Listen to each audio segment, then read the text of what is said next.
मेरा नाम है संजू और आप देख रहे हैं द उत्तराखंड न्यूज़ पर देश और दुनिया की ताज़ा खबरें। भारत से 12 यात्रियों को ले जा रहा चार्टर विमान आपात स्थिति में कराची हवाई अड्डे पर उतारा। पाकिस्तान के नागर विमानन प्राधिकरण के प्रवक्ता ने इसकी पुष्टि करते हुए कहा कि उक्त अंतर्राष्ट्रीय चार्टर विमान ने भारत से उड़ान भरी थी और इसके अलावा अन्य किसी देश से उसका कोई संबंध नहीं है। कराची में उतरने के कुछ ही समय बाद विशेष विमान सभी 12 यात्रियों को लेकर फिर से रवाना हो गया। मीडिया रिपोर्ट के अनुसार भारत से 12 यात्रियों को ले जा रहा चार्टर विमान सोमवार को पाकिस्तान के कराची शहर अगले महीने लंदन से पाकिस्तान लौटेंगे नवाज शरीफ। मंत्री जावेद लतीफ ने किया दावा। अगले महीने लंदन से पाकिस्तान लौटेंगे नवाज शरीफ, मंत्री जावेद लतीफ ने किया दावा। इमरान खान के बयान के बाद जावेद लतीफ ने कहा कि नवाज शरीफ को पाकिस्तान आना चाहिए क्योंकि उनकी मौजूदगी के बिना पाकिस्तानी राजनीति में समान अवसर संभव नहीं है। लतीफ ने कहा कि नवाज शरीफ की वापसी के बारे में डॉक्टरों की राय अलग हो सकती है, लेकिन पाकिस्तान के लोगों की इच्छा है कि उन्हें देश लौटाना चाहिए। बेंगलुरु के ईदगाह मैदान में पहली बार लहराया तिरंगा। गोवा के सीएम सावंत ने भी किए बड़े ऐलान। बेंगलुरु के चारमराजपेट ईदगाह मैदान में सोमवार को पहली बार तिरंगा लहराया गया। इस दौरान वहां सुरक्षा के बेहद पुख्ता इंतजाम किए गए। इस मौके पर आप न केवल देश में बल्कि विदेश में रहने वाले भारतीय भी बड़ी उमंग और जोश खरोश के साथ स्वतंत्रता दिवस का जश्न मनाया। एयरटेल ने 5G के नीलामी में मारी बाजी। 20 साल के लिए 43,084 करोड़ रुपए में अपना नाम दर्ज किया। एयरटेल ने 5G के नीलामी में मारी बाजी। 20 साल के लिए 43,084 करोड़ रुपए में अपने नाम किया स्पेक्ट्रम। आज एयरटेल के पास 5G स्पेक्ट्रम आ जाने से वो देश में इंटरनेट ब्रॉडबैंड की सुविधा देने वाली सबसे बड़ी कंपनी बन गई है, जिसके जरिए वो देश में 5G क्रांति की न सिर्फ शुरुआत कर सकता है बल्कि उसे अच्छे से स्थापित भी कर सकता है। देश में 5G नेटवर्क को लेकर काफ़ी समय से चर्चा हो रही है। हर कोई फास्ट कनेक्टिविटी वाले 5G स्पेक्ट्रम का इंतजार काफ़ी बेसब्री से कर रहा है। हाल ही में भारत की प्रमुख दूरसंचार सेवा प्रदान करने वाली कंपनी भारती एयरटेल ने ये घोषणा की है कि वो भारत में 5G रेगुलेशन को लीड करने के लिए तैयार है। टेलीकॉम कंपनी ने कहा कि एयरटेल इस नीलामी के दौरान 19,867.8 मेगाहर्ट्ज स्पेक्ट्रम वाले इस 5G नेटवर्क में 900 मेगाहर्ट्ज, 1800 मेगाहर्ट्ज, 2100 मेगाहर्ट्ज, 3300 मेगाहर्ट्ज और 26 गीगाहर्ट्ज फ्रीक्वेंसी के मेगा बैंड्स के पैन इंडिया फुटप्रिंट को हासिल किया है। एयरटेल ने इसे अगले 20 सालों के लिए हासिल करके 5G नेटवर्क में अपनी पकड़ बना ली है। विश्व कर रहा है भारत को सलाम। पुतिन, बाइडेन समेत कई नेताओं ने दी भारत को शुभकामनाएं। फ्रांस के राष्ट्रपति इमैनुअल मैक्रोन ने भारत को 76वें स्वतंत्रता दिवस पर बधाई दी है। इसके साथ ही उन्होंने भारत के साथ द्विपक्षीय संबंधों को मजबूत बनाए रखने की भी बात कही है।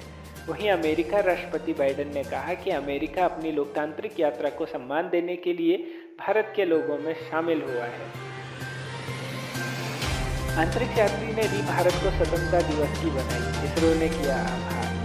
भारत के अमेरिका में राजदूत तरणजीत सिंह संधू ने कहा कि भारत को अंतर्राष्ट्रीय अंतरिक्ष स्टेशन से एक बहुत ही विशेष बधाई संदेश प्राप्त हुआ है। समांथा क्रिप्टोफेरिटी ने देश को स्वतंत्रता दिवस की बधाई दी है। देश आज़ादी के 75 साल पूरे होने पर जश्न मना रहा है। इस खास मौके पर अंतर्राष्ट्रीय अंतरिक्ष स्टेशन से भी आज़ादी के अमृत महोत्सव पर खास बधाई दी गई है। अंतर्राष्ट्रीय अंतरिक्ष स्टेशन के एस्ट्रोनॉट समांथा क्रिस्टोफेरिटी ने अंतरिक्ष से वीडियो संदेश के जरिए भारत की आज़ादी के 75 साल पूरा करने के अवसर पर शुभकामनाएं दी हैं और कहा कि आसमान की कोई सीमा नहीं।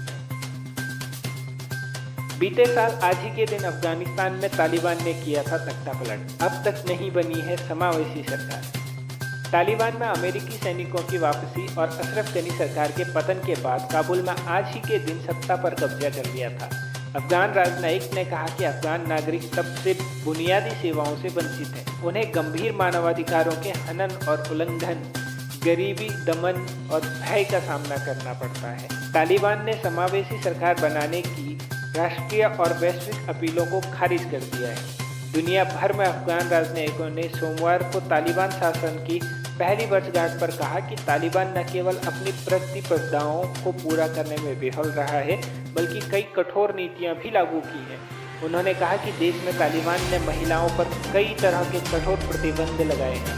ये बयान दिल्ली में अफगान दूतावास के एक अधिकारी ने दिया। 3 बार विधायक रहे विनायक मेटे की कार को टक्कर मारने वाले ट्रक को जब्त कर लिया गया है।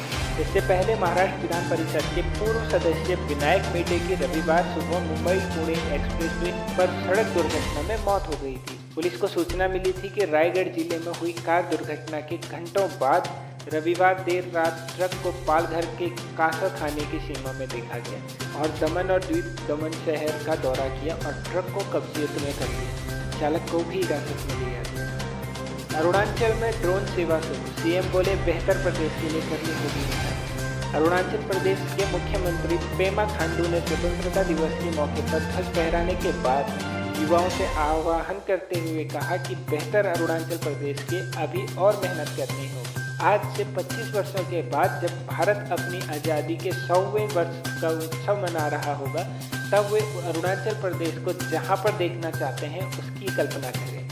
उन्होंने ईटानगर में डेरा नाटुंग गवर्नमेंट कॉलेज के मैदान राष्ट्रीय ध्वज फहराते हुए कहा कि जब भारत अपनी आज़ादी के 100वें वर्ष का उत्सव मना रहा होगा और उसे प्राप्त करने के लिए अभी से काम शुरू करना होगा। 15 दिनों के भीतर चीन ने दोबारा किया सैन्य अभ्यास, ताइवान बोला हम रख रहे हैं करीब से नजर। एक बार फिर से चीन ने ताइवान के आसपास बड़े पैमाने पर सैन्य अभ्यास किया।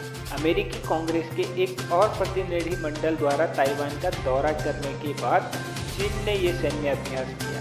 ताइवान मुद्दे पर चीन और अमेरिका के बीच तनाव कम नहीं हो रहा है। इस बीच सोमवार को एक बार फिर से चीन ने ताइवान के आसपास बड़े पैमाने पर सैन्य अभ्यास किया। अमेरिकी कांग्रेस के एक और प्रतिनिधि मंडल द्वारा ताइवान का दौरा करने के बाद चीन ने ये सैन्य अभ्यास किया। गौरतलब है कि चीन ने 15 दिनों के भीतर दोबारा सैन्य अभ्यास शुरू किया है। द उत्तराखंड न्यूज से जुड़े रहने के लिए चैनल को सब्सक्राइब करें और देश और दुनिया की ताज़ा खबरों को सबसे पहले जानने के लिए बेल आइकन प्रेस करें।